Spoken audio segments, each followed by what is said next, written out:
विज्ञान में मैं राजेंद्र विश्वास आपका स्वागत करता हूँ। रोटेशनल डायनामिक्स के थर्ड पार्ट में आपका स्वागत है।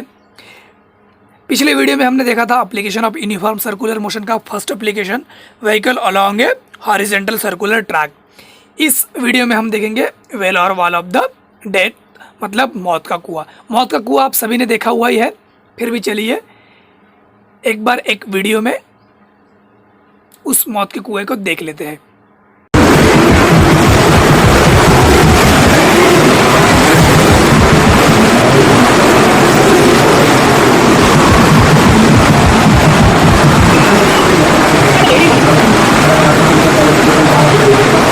वीडियो में हमने देखा कि एक स्टंटबाज कार या मोटरसाइकिल को एक पर्टिकुलर सिलेंड्रिकल शेप के ट्रैक में अपना कार घुमा रहा है या मोटरसाइकिल घुमा रहा है।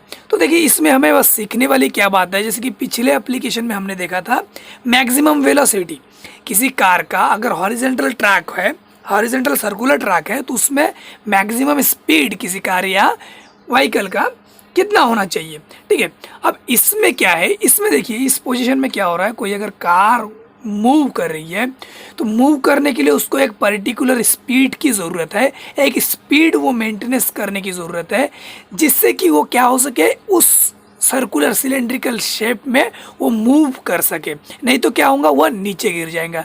तो इसमें हमको क्या निकालना है, इसमें मिनिमम वेलोसिटी जो कि चाहिए आपको सिलेंड्रिकल शेप के आप मौत के कुएं में आपको स्टंट दिखाने के लिए मिनिमम वेलोसिटी कितना होना चाहिए, वही मिनिमम वेलोसिटी इस एप्लीकेशन में हम लोग निकालेंगे। तो आइए चलिए स्टार्ट करते हैं। अभी देखिए अगर इसको हम डायग्राम से समझें तो समझे ये एक मौत का कुआं है और मौत के कुएं में कोई कार मूव कर रही है। ठीक है, समझिए यहाँ से आया और एक ट्रैक उसने पकड़ लिया है। समझिए इस ट्रैक में, ये जो हम ट्रैक देख रहे हैं इस सर्कुलर ट्रैक में, ये यहाँ पे किसी पोजीशन में कार मूव कर रही है। ठीक है, इस ट्रैक में इसका मूवमेंट हो रहा है। अगर इस ट्रैक में इसका मूवमेंट हो रहा है तो इस पॉइंट में पहली बात तो ये कि हम देखो पिछले केस की तरह ही वही देखने वाले हैं कि इस कार में कौन कौन से फोर्स एक्ट होते हैं। तो कौन कौन से फोर्स एक्ट होने वाले हैं, देखिए वर्टिकली डाउनवर्ड डायरेक्शन में हमें पता है कभी भी इस कार का जो वेट है इसका डायरेक्शन क्या होगा, वर्टिकली डाउनवर्ड डायरेक्शन। अब यही क्या है आपका ग्रेविटेशनल फोर्स, अब इस कार का वेट मतलब mg।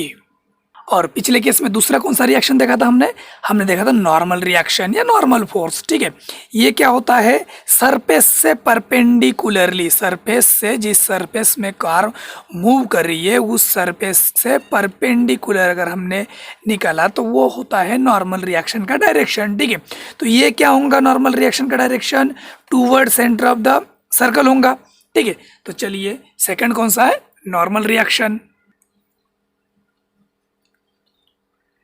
अभी देखिए नेक्स्ट क्या होगा, इस कार का जो टायर है, टायर और ये जो ट्रैक है, इस ट्रैक में क्या होगा, फ्रिक्शन होगा, फ्रिक्शनल फोर्स यहाँ पे अप्लाई होगा उन दोनों के बीच में। ठीक है, तो चलिए थर्ड क्या लिख लेते हैं, फ्रिक्शनल फोर्स। तो ये हो गया स्टैटिक फ्रिक्शन का डायरेक्शन अपर डायरेक्शन में। ठीक है, वर्टिकली अपर डायरेक्शन। अब देखिए, लेकिन देखिए ये जो स्टैटिक फ्रिक्शन है, अब अपर डायरेक्शन क्यों, अपर डायरेक्शन में क्यों होगा, क्योंकि देखिए ये क्या हो रहा है, नीचे की तरफ आने की कोशिश करेगा कार, लेकिन क्या कर रहा है, टायर और जो आपका वॉल है ये क्या कर रही है, रोकने की कोशिश कर रही है इसको, कार को नीचे आने से उसको रोकने की कोशिश कर रही है। तो रोकने की जब कोशिश कर तो वो ऊपर की तरफ इस कार को खींचने की कोशिश कर रही है। ठीक है, इसके लिए हम स्टैटिक फ्रिक्शन का जो डायरेक्शन दिए है वो अपर डायरेक्शन में दिए। देखिए पिछले वीडियो में ये सब क्लियर कर चुके हैं हम लोग, स्टैटिक फ्रिक्शन किस तरह का फोर्स है और नॉर्मल रिएक्शन ये किस तरह का फोर्स है, आपको तो वेट के बारे में पता ही है। तो ये सब अगर आपको कन्फ्यूज़न होगा तो आप पिछला वीडियो अच्छे से देख लीजिए। ठीक है, अब देखिए ये कार का जो मूवमेंट है ये सर्कुलर पाथ में होने वाला है। अगर सर्कुलर पाथ की हम स्टडी कर रहे हैं तो यहाँ पे एक फोर्स हमें पढ़ना ही है, सेंट्रीपिटल फोर्स और centrifugal force toward the centre of the circle की तरफ अगर खींच रहा है। ठीक है, फोर्स अप्लाई हो रहा है कार में, तो वो हो गया आपका सेंट्रीपिटल फोर्स। तो ये और एक फोर्स यहाँ पे क्या लगेगा, सेंट्रीपिटल फोर्स। ठीक है, अब इन सभी का रिलेशन हम देखते हैं, इन सभी के रिलेशन से हम यहाँ पे निकालेंगे मिनिमम वेलोसिटी। अब देखिए नॉर्मल रिएक्शन जो हो रहा है, नॉर्मल रिएक्शन ये क्या कहाँ हो रहा है, toward the centre of the circle. अब नॉर्मल रिएक्शन इसलिए किसके इक्वल हो जाएगा, नॉर्मल रिएक्शन ये किसके इक्वल हो जाएगा, यही होंगे सेंट्रीपिटल फोर्स के इक्वल हो जाएगा, मतलब एम आर ओमेगा स्क्वायर। ये क्वेश्चन दे दिया फर्स्ट।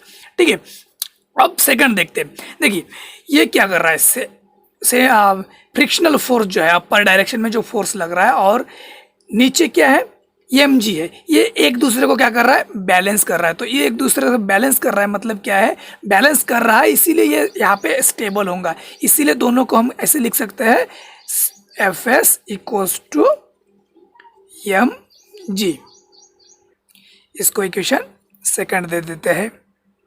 अब देखिए पिछले वीडियो में भी हमने देखा कि जो स्टैटिक फ्रिक्शन है ये क्या होता है, ऑलवेज लेस देन और इक्वल होता है म्यू एस एन के। अब यू एस क्या है, कोएफिशिएंट ऑफ स्टैटिक फ्रिक्शन, और एन हमारा नॉर्मल रिएक्शन है। अब देखिए इसका मतलब क्या है, स्टैटिक फ्रिक्शन का जो परमानेंट फॉर्मूला जो है, स्टैटिक फ्रिक्शन अगर आपको निकालना है तो ये होता है इक्वल और अगर लेस देन हमें लिखना है तो ये हो गया इक्वल और less than mu S into N. Mu S क्या है, coefficient of static friction and n it is a normal reaction। इसको इक्वेशन थर्ड दे देते हैं। अब देखो अभी सिंपल है, सिंप्लीफिकेशन ही हमें करना है। एफ एस की वैल्यू हमें पता है, ठीक है, एन की वैल्यू हमें पता है, वही वैल्यू हमें क्या करना है, पुट अप करना है, और वहां से हमें क्या निकालना है, वेलोसिटी निकालना है, स्पीड निकालना है। ओके, तो वही अपन कर लेते हैं। Therefore M G, F S की वैल्यू हमने पुट किया, ठीक है, स्टैटिक फ्रिक्शन की वैल्यू पुट किया है, लेस देन और equal to mu S, N की वैल्यू क्या है, एम आर ओमेगा स्क्वायर। लेकिन देखिए ओमेगा क्या है, ओमेगा एंगुलर वेलोसिटी है, और एंगुलर वेलोसिटी का हमें फॉर्मूला पता है, एंगुलर वेलोसिटी इक्वल्स टू क्या है, v upon R, linear velocity divided by radius of the circle. और अगर ये स्क्वायर है तो इनका भी स्क्वायर हो जाएगा। ठीक है, ओके, और वो वैल्यू भी आप पुट कर लीजिए क्योंकि आपको वेलोसिटी निकालना है। तो देयरफॉर आपका इक्वेशन क्या बन जाएगा, एम जी लेस देन और equal to mu S M, अभी देखिए R V square by R square अगर किए तो ये एक एक कैंसिल हो जा रहा है, मतलब आपके नीचे रह क्या जाएगा, सिर्फ आर। ओके, अब देखिए दोनों यहाँ पे क्या है, एम है, इस साइड में एम है, अगर एम इस साइड में आ रहा तो डिवाइडेशन में चला जाएगा, मतलब ये एम और ये एम कैंसिल हो जाएगा। देयरफॉर आपका इक्वेशन क्या जाएगा, g acceleration due to gravity is less than equals to mu s v square divide by r. तो चलिए देखिए हमें चाहिए क्या, हमें निकालना क्या है, हमें निकालना है मिनिमम वेलोसिटी। ठीक है, तो हमें v चाहिए। ओके, तो इन सभी टर्म को हम एक साइड लेके जाते हैं। देखिए r अगर इस साइड चला जाता है जी आर हो जाएगा, म्यू इस साइड आ जाए तो ये डिवाइडेशन में जाएगा, ये ग्रेटर लेस देन और इक्वल्स टू v स्क्वायर। अब देखिए हमें चाहिए कि हमें चाहिए मिनिमम वेलोसिटी, ये मिनिमम और इक्वल है। ठीक है, ये लेस देन और इक्वल है, लेस देन मतलब कम से कम, तो उसी को हम अगर इक्वल में सिर्फ लिखना है तो हम कर सकते हैं। ये वेलोसिटी को हम अगर मिनिमम इस तरह लिख देते हैं तो हमारा इक्वल में हम इसको लिख सकते हैं। ठीक है, इक्वेशन को, तो ये क्या हो जाएगा, g are divide by mu s. बस अभी आपका स्क्वायर है उस साइड में गया तो अंडर रूट में चला जाएगा, मतलब V minimum equal to under root of G are divide by mu S. ये क्या बन गया, ये इक्वेशन बन गया आपका मिनिमम वेलोसिटी का। मतलब अगर आप मौत का कुआं देख रहे हैं या मौत के कुएं में अगर आपको गाड़ी चलाना है, ठीक है, तो इतना वेलोसिटी आपको रखना ही है। मतलब यहाँ पे कोई पर्टिकुलर वेलोसिटी देखे नहीं है, लेकिन इस फॉर्मूला से आप पर्टिकुलर वेलोसिटी आपको कितना रखना है, मेंटेन कितना करना है, ये आप निकाल सकते हो। चलिए नेक्स्ट एप्लीकेशन स्टार्ट करते हैं, जो कि third application vehicle on a bank road. अगर इसको आपको डिफाइन करना है तो देखिए, the process of raising outer edge of road over its inner edge through certain angle is known as banking of road. Okay, तो एक वीडियो से इसको समझते हैं।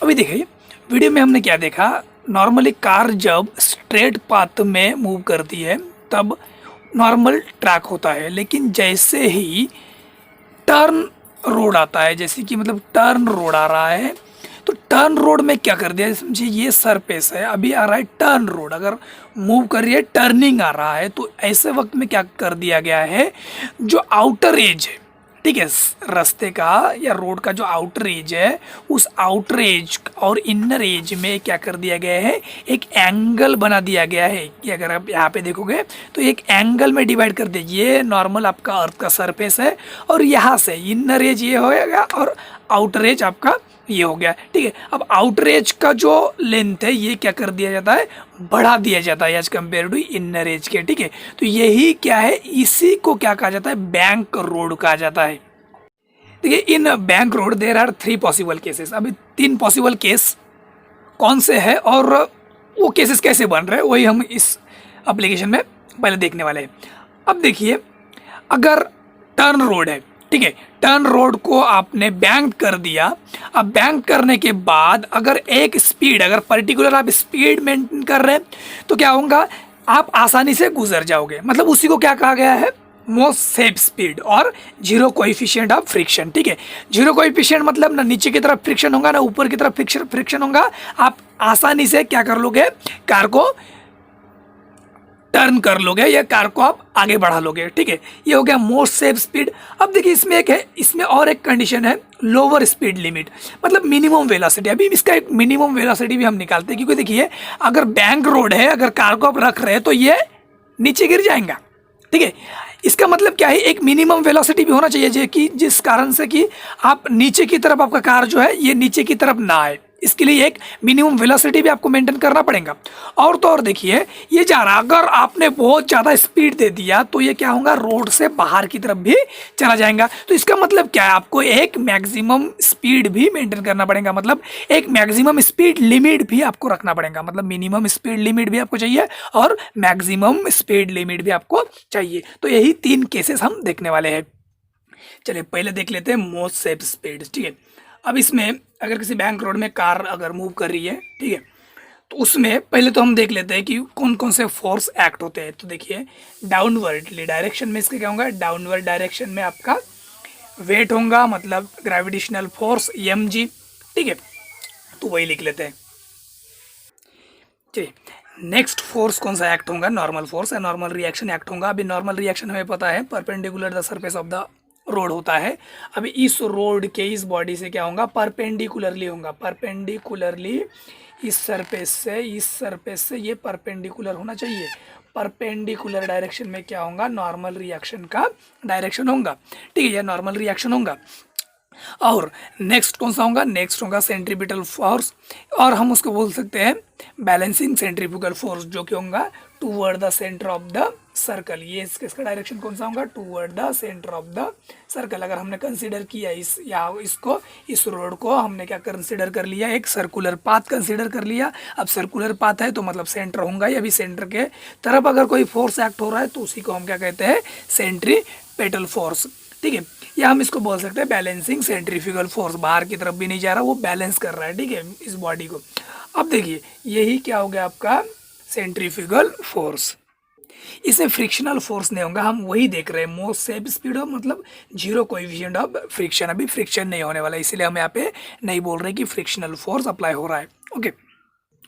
देखिए पिछले केस में हमने देखा था कि mg को फ्रिक्शनल फोर्स बैलेंस कर रहा था, या हमने जो भी देखा कि एक फोर्स दूसरे फोर्स को क्या कर रहा था, बैलेंस कर रहा था, ठीक है। इस हिसाब से हम उसको इक्वल में लिख सके। लेकिन यहाँ पे अगर देखें, ये डाउनवर्ड डायरेक्शन में इसका वेट है कार का, ठीक है, या डाउनवर्ड ग्रेविटेशनल फोर्स ये डाउनवर्ड डायरेक्शन में अप्लाई हो रहा है। अब अपर डायरेक्शन में इसका कुछ भी नहीं है, ये क्या है, नॉर्मल रिएक्शन है। इसका मतलब अपर डायरेक्शन का जो फोर्स लगेगा वही क्या करेगा, इस कार को और mg को, ये इन दोनों को क्या कर रहा है, कार को, ये mg और अपर डायरेक्शन का जो फोर्स होगा ये इसको कार को बैलेंस करेगा, ठीक है। तो यहाँ पे इसीलिए हमें अपर डायरेक्शन का जो फोर्स है वो हमें निकालने की ज़रूरत है। तो अगर वो हमें निकालना है, हमें पता है ये अगर एक वेक्टर क्वांटिटी है नॉर्मल रिएक्शन एन, तो हम अगर उसको रिजॉल्व किए, रिजोल्यूशन ऑफ वेक्टर में हमने 11वीं में पढ़ा, अगर इसको हमने रिजॉल्व कर दिया तो ये एंगल क्या बनेगा, इसको अगर मैं एंगल कंसिडर करता हूँ तो ये जो है एंगल, ठीक है, इस एंगल के हिसाब से ये वेक्टर कौन सा वेक्टर बनेगा, ये बनेगा आपका एन कॉस थीटा। ओके, और ये जो है, ये जो एंगल बनेगा, ये जो आपका वेक्टर दिख रहा है, ये जो डायरेक्शन है वेक्टर का, ये वेक्टर इक्वल टू क्या बनेगा, एन साइन थीटा। अगर आपका रिजोल्यूशन वेक्टर परफेक्ट है तो ये आपको आसानी से समझ में आ जाएगा, नहीं तो हम उसके बारे में कभी अलग से वीडियो में चर्चा करेंगे, ठीक है। तो ये हमें मिल गया, ये एक डायरेक्शन हो गया और ये दूसरा डायरेक्शन हो गया। अभी एन कॉस थीटा क्या कर रहा है, एम जी, और एन कॉस थीटा कार को बैलेंस कर रहा है, ठीक है। अब और एक जो फोर्स यहाँ पे अप्लाई हो रहा है, सेंट्रीपिटल जो फोर्स अप्लाई हो रहा है, वही क्या है आपका, सेंट्रीपिटल फोर्स के इक्वल क्या रहेगा आपका, एन साइन थीटा। देखिए इसीलिए हम लिख सकते हैं N cos theta equals to M G. Okay, इसको इक्वेशन फर्स्ट दे देते हैं। अब नेक्स्ट जो है सेंट्रीपिटल फोर्स, ये नेसेसरीली क्या है आपका, नेसेसरीली कंपोनेंट किसका है, एन साइन थीटा का कंपोनेंट है। तो देखिए इसीलिए हम लिख सकते हैं N sign theta equals to centripetal force जो कि है M we square divided by R. Okay, इसको इक्वेशन सेकंड दे देते हैं। अब देखिए हमें निकालना क्या है, हमें वेलोसिटी निकालना है। तो इसीलिए अगर इन दोनों इक्वेशन को हम dividing equation second in equation first करते हैं, ठीक है। अगर इक्वेशन सेकंड को हमने इक्वेशन फर्स्ट में डिवाइड किया तो क्या मिलेगा हमें, N sign theta divided by N cos theta equals to M we square divide by R divided by आपका एम जी। ओके, इसी को हम ऐसे भी लिख सकते हैं, N sign theta divide by N cos theta equals to M we square divide by M R G. Okay, M क्या हो जाएगा, कैंसिल हो जाएगा, मतलब रह क्या जाएगा, V square divide by are G. अब देखिए यहाँ पे और एक टर्म कैंसिल हो जा रहा है, एन और एन कैंसिल हो जा रहा है। अब sine theta divide by cos theta equals to हमें पता है टेन थीटा होता है, तो टेन थीटा इक्वल्स टू क्या बन जाएगा, V square divide by are G. आपको चाहिए क्या, आपको चाहिए स्पीड मतलब वेलोसिटी, ठीक है। इसीलिए V square equals to therefore V square equals to क्या बन जाएगा, tan theta R into G. इसीलिए देयरफॉर अगर आप वी स्क्वायर को उस साइड में भेज रहे हैं तो वो अंडर रूट में चला जाएगा, तो आपको मिल गया आर जी टेन थीटा।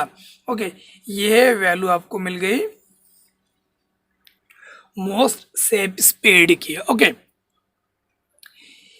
ये फॉर्मूला है।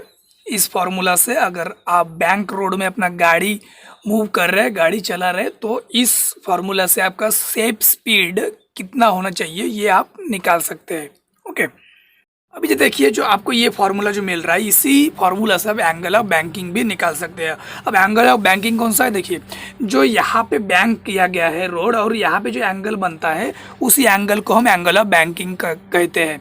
ओके, तो एंगल ऑफ बैंकिंग अगर आपको निकालना है तो देखिए आपको यहाँ पे टेन थीटा मिल रहा है, तो आपको चाहिए कि आपको थीटा चाहिए। ओके, तो यहाँ पे टेन थीटा इक्वल्स टू आपको फॉर्मूला क्या मिला था, tan theta equals to v square divide by are g. तो theta equal therefore theta equal to आपको क्या मिलेगा, tan inverse okay v square divide by are g. ये क्या होगा आपका angle of banking. Okay, angle of banking. Okay, चलिए अब नेक्स्ट पॉइंट देखते हैं। अब नेक्स्ट देखते हैं लोअर स्पीड लिमिट। ओके, अब लोअर स्पीड लिमिट का कंडीशन मतलब कौन सा है, v is less than to under root of R G tan theta. Okay, ये कंडीशन है लेस देन का। ओके, अब लेस देन मतलब क्या होने वाला है, अगर टर्न रोड है, टर्न रोड में अगर कोई टर्न रोड है, बैंक रोड है, बैंक रोड में हम गाड़ी को मूव कर रहे हैं, ठीक है, या गाड़ी चला रहे हैं। अब गाड़ी चलाते वक्त ये नीचे की तरफ नहीं जाना चाहिए, नीचे की तरफ नहीं आना चाहिए। ऐसा स्पीड, कम से कम ऐसा स्पीड हमें रखना है जिससे क्या हो, ये गाड़ी नीचे की तरफ ना फिसले। ओके, तो इसके लिए क्या होगा यहाँ पे, मतलब एक फ्रिक्शनल फोर्स जो यहाँ पे अप्लाई होने वाला है टायर और रोड के बीच में, ये ऊपर की तरफ रहेगा। मतलब क्या होगा, गाड़ी को अगर नीचे नहीं आने दे रहा है तो टायर और जो सरफेस है, जो रोड है, उस रोड में एक फोर्स अप्लाई होगा जिसको हम स्टैटिक फ्रिक्शनल फोर्स कहते हैं। ठीक है, तो यहाँ पे वही कंडीशन, इस कंडीशन में बस वही चेंज होने वाला है। अगर हम फिगर में देखें तो मतलब टायर और आपके रोड के बीच में एक स्टैटिक फ्रिक्शनल फोर्स अप्लाई होगा, जो कि डायरेक्शन कौन सा होगा, ये ऊपर की तरफ डायरेक्शन होगा, क्योंकि वो ऊपर की तरफ उसको खींच के रखने की कोशिश करेंगे, नीचे आने नहीं देंगे। ओके, तो मतलब ऊपर की तरफ का जो फोर्स लगने वाला है वो आपका स्टैटिक फ्रिक्शनल फोर्स अप्लाई होगा। ओके, अभी देखिए यहाँ पे अगर स्टैटिक फ्रिक्शनल की हम बात करें तो हमें, लेकिन इस डायरेक्शन की अगर बात करें तो इस डायरेक्शन में हम नॉर्मली कैलकुलेट नहीं कर पाएंगे, जो भी इक्वेशन है उस वो हम इक्वेशन परफेक्टली नहीं निकाल पाएंगे। इसीलिए इस वेक्टर को भी हमें क्या करना है, रिजॉल्व कर लेना है। अगर हमने रिजॉल्व कर, ये एक्स वाई एक्सिस समझिए और ये एक्स एक्सिस में हम इसको रिजॉल्व कर देंगे। ये जो है थीटा है, एंगल ऑफ बैंकिंग, और ये भी आपका वही थीटा रहेगा। ओके, अगर इसको हमने रिजॉल्व किए तो रिजॉल्व करने के बाद हमें क्या मिलेगा, ये जो आपको वेक्टर मिलेगा, क्या मिलेंगे, ये एफ एस मतलब कॉस थीटा। एफ एस क्या है, स्टैटिक फ्रिक्शनल है, एफ एस कॉस थीटा, और यहाँ पे एफ एस साइन थीटा मिल जाएगा आपको। ओके, देखिए बाकी तो सिमिलर है, जैसे कि फोर्स जो एक्ट होने वाला है, weight, M G, normal reaction, centripetal force, सब सेम है। ठीक है, लेकिन यहाँ पे कुछ कंडीशन चेंज हो जाने वाला है, जैसे कि एम जी जो है, ये एम जी किसके इक्वल होगा, इन फिगर से देखते हैं हम लोग। ठीक है, अब एम जी इक्वल टू क्या होगा, देखिए ये जो वेक्टर हो रहा है, वेक्टर मिल रहा है हमको, ये जो वेक्टर मिला था हमें, ये वेक्टर कौन सा मिला था, एन, ये कॉस थीटा था। ओके, एन कॉस थीटा, और ये देखिए सिमिलर डायरेक्शन का कंपोनेंट है। ठीक है, ये एफ एस साइन थीटा और एन कॉस थीटा जो कंपोनेंट है, इनका जो एडिशन रहेगा वही क्या रहेगा, मतलब इन दोनों को ऐड होके जो फोर्स एक्ट हो रहा है ऊपर की तरफ, और एम जी, ये दोनों बैलेंस करेंगे अभी कार को। तो मतलब F S sine theta plus N cos theta. Okay, second condition कौन सा है, सेकंड कंडीशन है सेंट्रीपिटल फोर्स का, इसको इक्वेशन फर्स्ट दे देते हैं।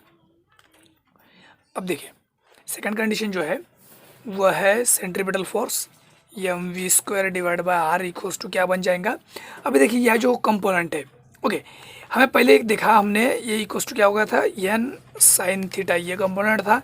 लेकिन देखिए यहाँ पे इसके अपोजिट में ये कॉस थीटा, ये कंपोनेंट काम कर रहा है, वर्क कर रहा है। तो यहाँ पे मतलब क्या हो रहा है, इसके अपोजिट में ये दोनों जो टोटल यहाँ पे फोर्स लग रहा है, उसके अपोजिट में एक फोर्स एक्ट हो रहा है जो कि एफ एस कॉस थीटा है। ठीक है, मतलब इसको रिड्यूस करने की कोशिश कर रहा है, इसको कम करने की कोशिश कर रहा है। मतलब कितना कम होगा, एफ एस इक्वल्स टू यहाँ से कम हो जाएगा एफ एस कॉस थीटा, इतना कम होगा, इसके टोटल इक्वल में अभी क्या हो जाएगा, सेंट्रीपिटल फोर्स हो जाएगा। ओके, इसको इक्वेशन 2 दे देते हैं। अभी देखिए इसमें एफ एस जो है स्टैटिक फ्रिक्शनल फोर्स जो है, ये इक्वल्स टू क्या है आपका, mu S into N. Mu S क्या है, coefficient of static frictional, mu S equals to coefficient of static frictional force. Okay, अब यही वैल्यू हमें क्या करना है, पहले तो पुट कर लेना है इक्वेशन फर्स्ट और सेकंड में। Therefore M ji equals to क्या मिल जाएंगे आपको, म्यू एस की वैल्यू क्या है, एफ एस की value mu S into n sign theta मिल गया प्लस एन कॉस थीटा। अब next m we square divide by are equals to क्या मिल जाएगा आपको, N sign theta minus F S की जगह पे mu S N cos theta. Okay, अब यही मिल गया इक्वेशन 3 और इक्वेशन 4 मिल गया। अभी अगर हमने डिवाइड किए इन दोनों इक्वेशन को, डिवाइडिंग इक्वेशन 4 इन इक्वेशन 3 अगर कर रहे हैं हम लोग, तो हमें क्या मिलेगा, m we square divide by r divide by m g मिलेगा। ओके, इक्वल्स टू क्या मिलेगा, इक्वल में आपको मिलेगा N sign theta minus mu S N cos theta divide by mu S N sign theta minus mu S N cos theta. Okay, जो जो term cancel हो रहे हैं उन टर्म को कैंसिल कर दीजिए पहले। जैसे कि यम यम कैंसिल हो रहा है, यन यन कैंसिल हो रहा है, यहाँ पे यन यन कैंसिल हो रहा है। ठीक है, सॉरी यहाँ पे म्यू एस नहीं है। ओके, तो ये टर्म कैंसिल हो रहे हैं।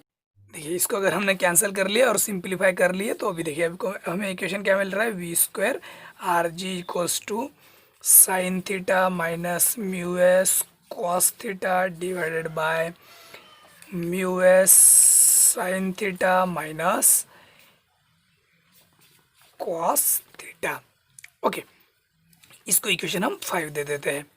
अब यहाँ से अगर हम v को अलग करें, वी स्क्वायर इक्वल्स टू क्या हो जाएगा, आर जी। ओके, ये हो गया आपका sign theta minus mu S cos theta divided by mu S sine theta, ये सॉरी प्लस है। ओके, ये सॉरी प्लस है ये, और यहाँ पे ये आप प्लस कर दीजिए, प्लस क्या मिल रहा है आपको, कॉस थीटा। अब देखिए यही क्या है, मिनिमम वेलोसिटी हम देख रहे हैं, जो वेलोसिटी है तो स्क्वायर उस साइड में गया तो ये अंडर रूट में जाएगा, R G sign theta minus mu S cos theta divide by mu S sine theta plus cos theta. इस इक्वेशन से भी हम क्या कर सकते हैं, मिनिमम वेलोसिटी निकाल सकते हैं। ठीक है, बैंक रोड में।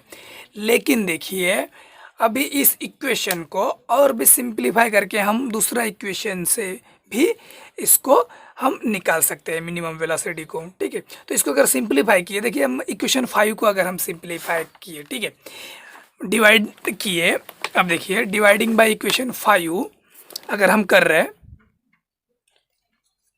Dividing equation 5 in left in right hand side by cos theta. चलिए तो इक्वेशन 5 को हम डिवाइड कर देते हैं कॉस थीटा से। इक्वेशन 5 क्या है हमारा, V square divide by are G equals to sine theta को डिवाइड कर दीजिए कॉस थीटा से minus mu S cos theta को भी कॉस थीटा से डिवाइड कर दीजिए divided by mu S sine theta divide by cos theta plus cos theta divide by क्या मिल रहा है आपको, कॉस थीटा। ओके, अब इनको अगर हम डिवाइड कर दिए तो देखिए हमको क्या मिलेगा, equation V square by are G equals to, अभी हमें पता है sine theta divide by cos theta equals to tan theta होता है, माइनस ये cos theta 1 mu S. Okay, divided by sine theta cos theta mu S tan theta बन गया अपना, मिल गया अपने को, प्लस कॉस थीटा और कॉस थीटा मतलब 1 मिल गया आपको। तो ये भी आपको और एक इक्वेशन मिल गया। ठीक है, अब इस इक्वेशन से आपको क्या करना है, वेलोसिटी को अलग कर लेना है। अगर हम वेलोसिटी को अलग कर ले रहे तो हमको लोअर स्पीड मिल जाएगा कार का। तो इस साइड में ओनली v लिख लेते हैं, v इक्वल्स टू क्या हो जाएगा, फिर वी स्क्वायर दे देते हैं पहले, तो आर जी इस साइड में आ गया, ये tan theta minus mu S divided by mu S tan theta plus 1। Okay, under root इस साइड में आ गया तो ये बन गया, स्क्वायर इस साइड में आ गया तो ये अंडर रूट में बन गया, सॉरी ये रहा v। ओके, अब ये इक्वेशन जो है ये क्या है, कंडीशन कौन किसके लिए है, ये मिनिमम वेलोसिटी के लिए है। लोअर स्पीड लिमिट जो है कार का वो कितना होना चाहिए, इस फॉर्मूला से हम निकाल सकते हैं। ओके, चलिए नेक्स्ट पॉइंट देख लेते हैं। अब नेक्स्ट क्या है, अपर स्पीड लिमिट। अब अपर स्पीड लिमिट की अगर बात करें, मतलब क्या हो रहा है, आप कार चला रहे हैं, ठीक है, चार कार चला रहे हैं तो कार बाहर नहीं जाने को ना, रोड के बाहर ना निकल जाए, इसलिए कितना वेलोसिटी होना चाहिए, मैक्सिमम कितना वेलोसिटी से अगर आप कार को चला रहे हैं तो वो रोड में ही रहेगा, बाहर नहीं जाएगा। तो बाहर नहीं जाने के लिए देखिए यहाँ पे क्या होगा, एक तो फ्रिक्शनल फोर्स यहाँ पे एक्ट होगा। अभी फ्रिक्शनल फोर्स कैसे एक्ट होगा, अगर कार को बाहर की तरफ नहीं जाना है तो कार को क्या करने वाला है, कार और टायर का एक अंदर की तरफ क्या होने वाला है, एक फोर्स एक्ट होने वाला है, नीचे की तरफ एक फोर्स एक्ट होगा जिससे कि ये बाहर की तरफ न जाए। तो इसीलिए यहाँ पे बस चेंजेस क्या होगा, स्टैटिक फ्रिक्शन का जो डायरेक्शन है ये अभी क्या होगा, नीचे की तरफ होगा, क्योंकि ये बाहर की तरफ नहीं जाने दे रहा है। तो इसीलिए स्टैटिक फ्रिक्शन का जो डायरेक्शन है वही चेंज हो जाएगा। इस केस में स्टैटिक फ्रिक्शन का डायरेक्शन ये डायरेक्शन होगा, ठीक है। अभी ये अगर डायरेक्शन है तो ये क्या है, स्टैटिक फ्रिक्शन।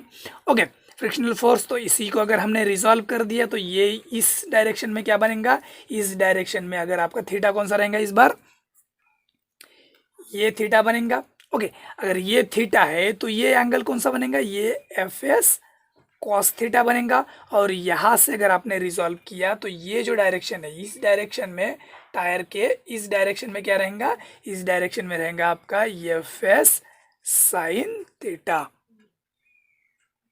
तो फिर यहाँ पे कंडीशन क्या बनेगा, अभी एम जी जो है, एम जी कार को जो बैलेंस करने वाला है, कार को बैलेंस पहले क्या कर रहा था, एम जी कोस्ट हमने क्या देखा था, एन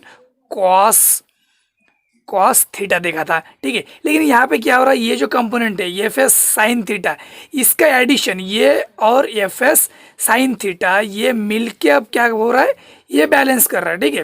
कार को नीचे की तरफ जो है दो फोर्सेस अभी एक्ट हो रहा है, एफ एस साइन थीटा और दूसरा है एन कॉस थीटा, ठीक है। तो ये दोनों मिलके और ये एक मिलके अब वो कार को बैलेंस कर रहा है। तो मतलब ये क्या होगा, ये एम जी में ऐड होगा। अगर एम जी में ऐड हो रहा था और उस साइड में अगर हम लेके जा रहे हैं तो मतलब क्या हो जाएगा, सिंपल जो एम जी रहेगा ये कितना रहेगा, minus F S sine theta हो जाएगा। ओके, ये इक्वेशन आपको इसको आप इसे 6 दे दीजिए।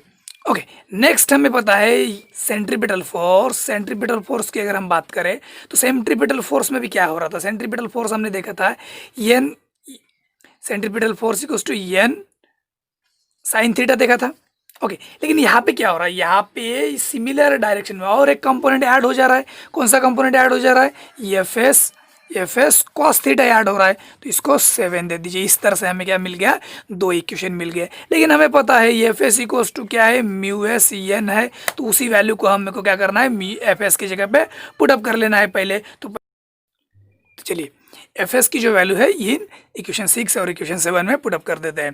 तो एफ एस की वैल्यू अगर पुटअप किया तो हमको इक्वेशन क्या मिलेगा, एम जी इक्वल्स टू क्या मिलेगा, N cos theta minus F S का वैल्यू क्या है, mu S N sign theta.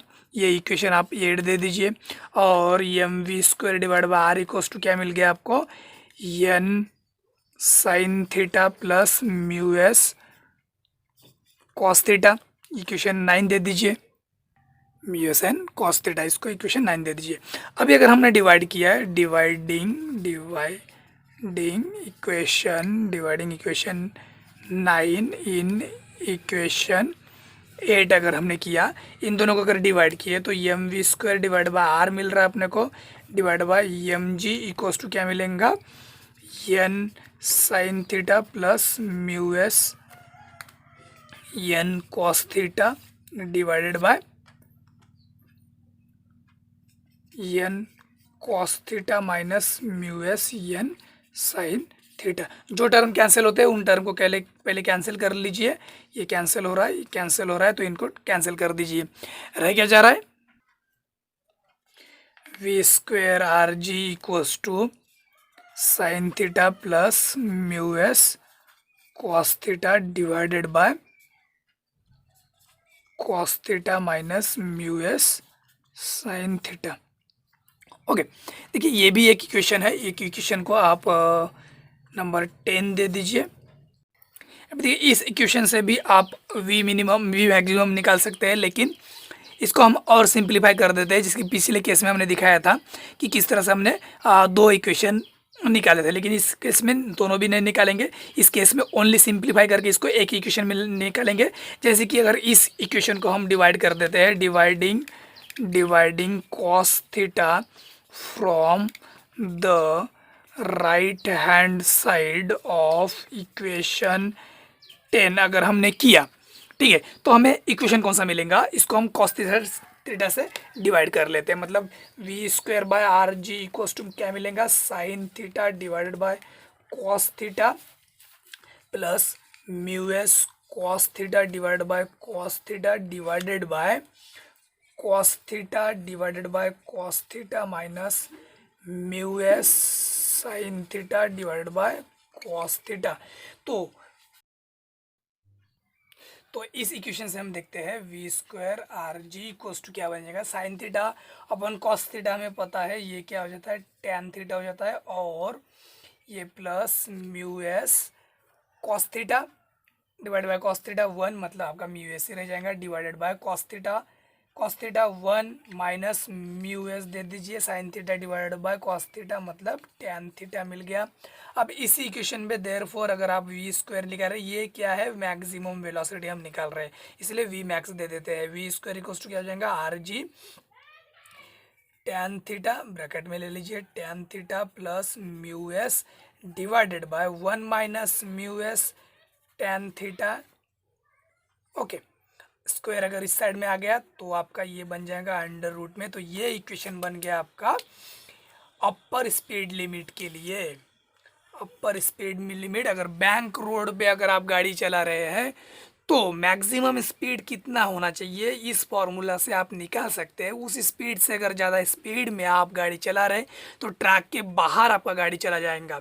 Okay, अब देखिए ये कंडीशन देखिए, अगर हम दोनों कंडीशन कंपेयर करें अपर लिमिट और लोअर लिमिट को, तो देखिए इन दोनों में ज़्यादा फर्क नहीं है, प्लस और माइनस का ही फर्क है। ऊपर जैसे कि अपर लिमिट में प्लस है तो लोअर लिमिट में माइनस है, और नीचे प्लस माइनस, बस प्लस माइनस का ही फर्क है। और एक देखिए इसमें और एक आपको कंपैरिजन मिलेगा, मोस्ट सेफ स्पीड।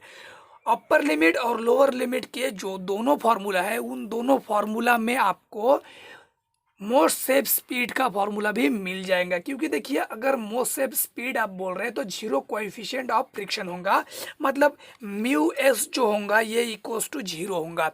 अगर mu S equals to zero है तो म्यू एस अगर आप इसको यहाँ पे जीरो कर रहे हैं तो क्या हो जाएगा, ये जीरो बन जाएगा, और ये टर्म जो है, ठीक है, ये टर्म भी जीरो बन जाएगा। तो मतलब रह क्या जाएगा, आर जी टैन थीटा, मतलब वही हो गया। आप मोस्ट सेफ स्पीड का ही आपको फॉर्मूला मिल गया। कौन सा फॉर्मूला मिलेगा आपको, यही फॉर्मूला आपको मिलेगा।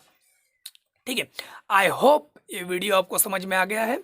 समझ में अगर आ गया होगा तो लाइक और शेयर ज़रूर कीजिए, और चैनल को सब्सक्राइब करना न भूलिए। Thank you.